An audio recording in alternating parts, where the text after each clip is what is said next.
نحمده نصلی علی رسولہ الکریم اما بعد فاعوذ باللہ من الشیطان الرجیم بسم اللہ الرحمن الرحیم۔ سورہ بقرہ آیت مبارکہ نمبر 84۔ بسم اللہ الرحمن الرحیم۔ وَإِذْ أَخَذْنَا مِيثَاقَكُمْ لَا تَسْفِكُونَ دِمَاءَكُمْ وَلَا تُخْرِجُونَ أَنفُسَكُم مِّن دِيَارِكُمْ ثُمَّ أَقْرَرْتُمْ وَأَنْتُمْ تَشْهَدُونَ آمَنْتُ بِاللَّهِ وَصَدَقَ اللَّهُ الْعَظِيمُ۔ ترجمہ: اور جب لیا ہم نے عہد تمہارا، نہ ڈالو تم لہو اپنے آپس کے، اور نہ نکال دو کسی آپس اپنے کو گھروں اپنے سے، پھر اقرار کیا تم نے اور تم شاہد ہو۔ بے شک اللہ نے جو کہا سچ کہا اور ہم اس پر ایمان لائے۔ اب اس آیت مبارکہ میں ایک ان کے ماضی کی ایک حقیقت، اور جب لیا ہم نے عہد تمہارا، نہ ڈالو تم لہو اپنے آپس میں، یعنی کہ ان کے ماضی میں اللہ تعالیٰ نے ان سے عہد لیا کہ آپس میں تم نہیں لڑو گے، ایک جماعت بن کے، مضبوط جماعت بن کے رہو گے، جیسے مسلمانوں کو بھی کہا جاتا ہے جس میں واحد، تو اسی طرح انہیں کہا گیا کہ ایک جماعت بن کے، جمعیت بن کے، مضبوط بن کے رہو گے اور آپس میں نہیں لڑو گے۔ لیکن یوشع ابن نون کے بعد جب انہوں نے جیریکو فتح کیا اور آگے 12 قبیلے تھے، 12 حکومتیں بن گئیں، کوئی ایک مرکزی حکومت نہیں تھی، تو آپس کی کھٹ پٹ، آپس کی لڑائیاں مختلف، وہ چلتا رہتا تھا سلسلہ، اور اس کے نتیجے میں کیا ہوتا تھا، پھر وہ کچھ لوگ پس جاتے تھے بیچ میں، کوئی ادھر سے کوئی ادھر سے، وہ لڑائی میں کچھ نکل گیا ہے، بھاگ گیا ہے، کو مر گیا ہے۔ اب وہ جو بھاگ جاتے تھے تو وہ پھر کسی کفار کے رہنما کرم پر آ گئے یا انہوں نے قبضہ کر لیا،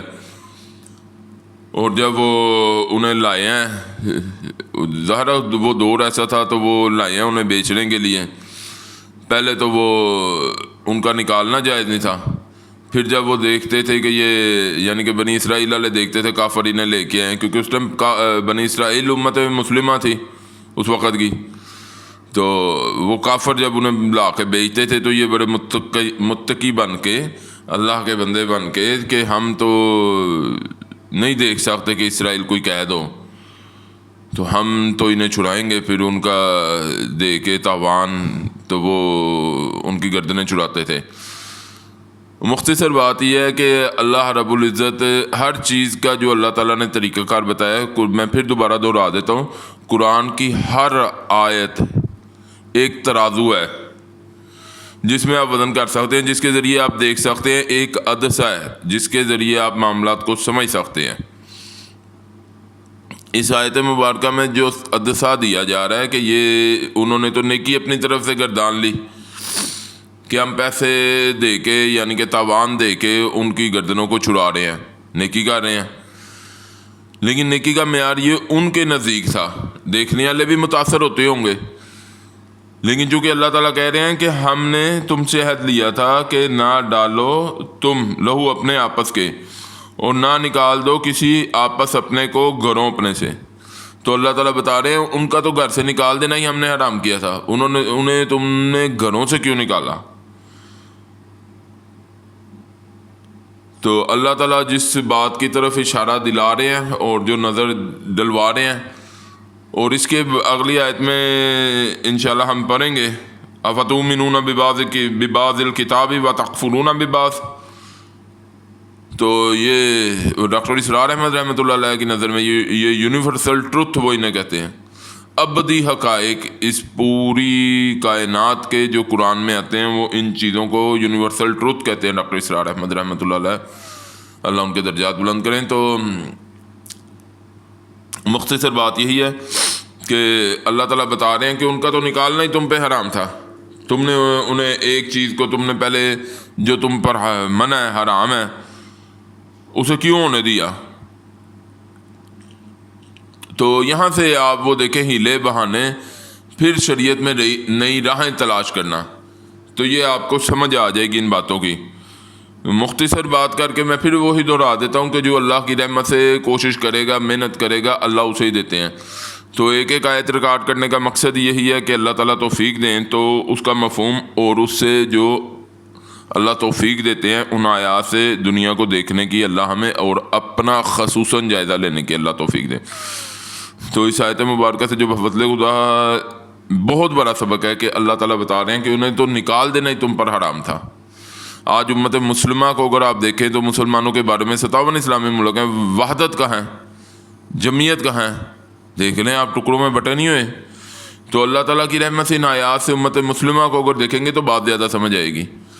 جو میں بار بار دہراتا ہوں کہ 14 صدیاں ہو گئی نبی صلی اللہ علیہ وسلم کو گزرے ہوئے صلی اللہ علیہ وسلم، تو ہم لوگ بھی اگر دیکھیں تو ہم لوگوں نے، نبی صلی اللہ علیہ وسلم نے کہا تھا تم لازماً صاحب کو امت کی روش پر چلو گے۔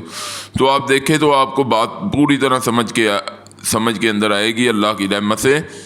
کہ اس کی وجہ یہی ہے، ہیلے بہانے شریعت میں، کمزوری، دنیا کے معاملے میں بہت مستعد، دنیا کمانے کا بتاؤ، صبح نکلیں گے رات تک آئیں گے، اپنا آپ بیچتے رہیں گے، دنیا خریدتے رہیں گے، جو دنیا کی چیزیں جو آپ اپنا بیچتے ہیں سارا دن لگا کے، پھر دنیا کے کوئی معاملہ، دنیا کی کوئی چیزیں حقیر سی جو بھی ہیں وہ آپ کو ملتی ہیں۔ تو دین کے لیے آپ کہاں اپنا بیچ رہے ہیں، دین کے لیے کہاں وقت لگا رہے ہیں؟ تو پھر وہ جب ہیلے بہانے ہوتے ہیں شریعت میں، وہ بدعتوں کی شکل اختیار کرتے ہیں، عبادات، رسومات، وہ اپنی من گھڑت، اور اس کے نتیجے میں جو معاشرہ ڈیزائن ہوتا ہے وہ آج آپ اس مسلمانوں کو دیکھیں، ہر کسی کا کوئی اپنا طریقہ۔ تو طریقے اللہ کے اور نبی پاک صلی اللہ علیہ وسلم کے، اس میں اختلاف آج بھی امت کا نہیں ہے۔ یہ چھوٹے چھوٹے اختلافات نکل گئے ہیں، انہیں بڑھا لیا ہوا ہے، ان پہ بیٹھ کے بات مختصر سی وہی ہے